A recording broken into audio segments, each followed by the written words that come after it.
भारत पाक युद्ध के समय लोगों को जबरदस्ती सेना में भर्ती करके युद्ध के लिए भेजा जा रहा था। सरकारी अफसर नव ब्रह्मचारी श्री मिट्ठूलाल ज्ञानी के पास आए और उनसे सेना में भर्ती होने की विनती करने लगे। ब्रह्मचारी मिट्ठूलाल ज्ञानी ने नाक भौं सिकुड़ते हुए जवाब दिया, ना बाबा, ना, राम कहो, राम, मैं कभी सेना में न जाऊंगा। अरे मैं ठहरा बाल ब्रह्मचारी, भला मैं लड़ाई पर कैसे जा सकता हूं? अफसरों ने कहा, मगर ज्ञानी जी, लड़ाई से ब्रह्मचर्य थोड़ी ही नष्ट होता है, और अगर आप जैसे हितपृष्ट ब्रह्मचारी लोग युद्ध पर न जाएंगे तो फिर कौन जाएगा भारत माता की लाज बचाने? ब्रह्मचारी मिट्ठूलाल बोले, खतरा है, इसलिए मैं युद्ध पर जाने में आनाकानी कर रहा हूं। यदि आपको विश्वास न हो तो मैं सिद्ध किए देता हूं। अधिकारियों ने कुछ समय सोचने विचारने के बाद कहा कि यदि आप सिद्ध कर दें कि युद्ध में जाने से आपका ब्रह्मचर्य नष्ट हो जाएगा तो हम आपको युद्ध पर नहीं भेजेंगे। अधिकारियों ने सोचा कि युद्ध में स्त्रियां तो जा नहीं रही हैं, फिर ब्रह्मचर्य भंग होने का सवाल ही कहां उठता है। ब्रह्मचारी मिट्ठूलाल ज्ञानी अपनी बात शुरू करते हुए बोले, सुनिए, अगर मैं सेना में भर्ती होता हूं तो या तो मुझे मिलिट्री के किचन में काम मिलेगा या फिर मुझे लड़ाई पर जाना पड़ेगा।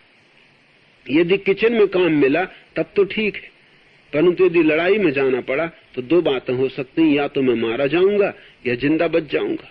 अगर जिंदा बच गया तो कोई बात नहीं, मगर खुदा न खास्ता यदि मर गया तो दो बातें संभव हैं, या तो मैं तोप से मारा जाऊंगा या गोली से। यदि तोप से मेरी धज्जियां उड़ जाएं तो मुझे कोई गम नहीं, परंतु मान लीजिए कि मैं गोली से मरता हूं तो दो बातें हो सकती हैं, या तो मैं जलाया जाऊंगा या फिर गड़ाया जाऊंगा।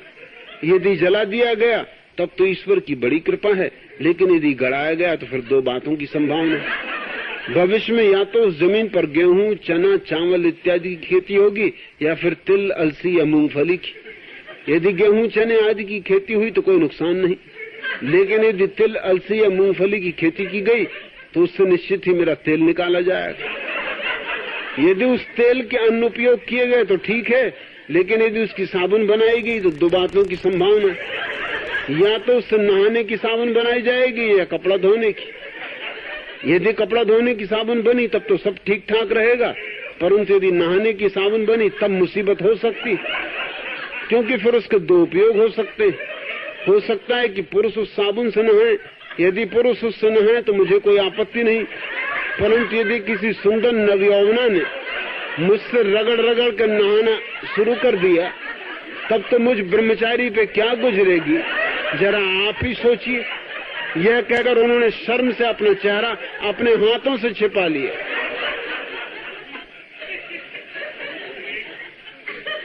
ज्ञानियों के अपने जाल फैलते ही चले जाते, उनका कोई अंत नहीं।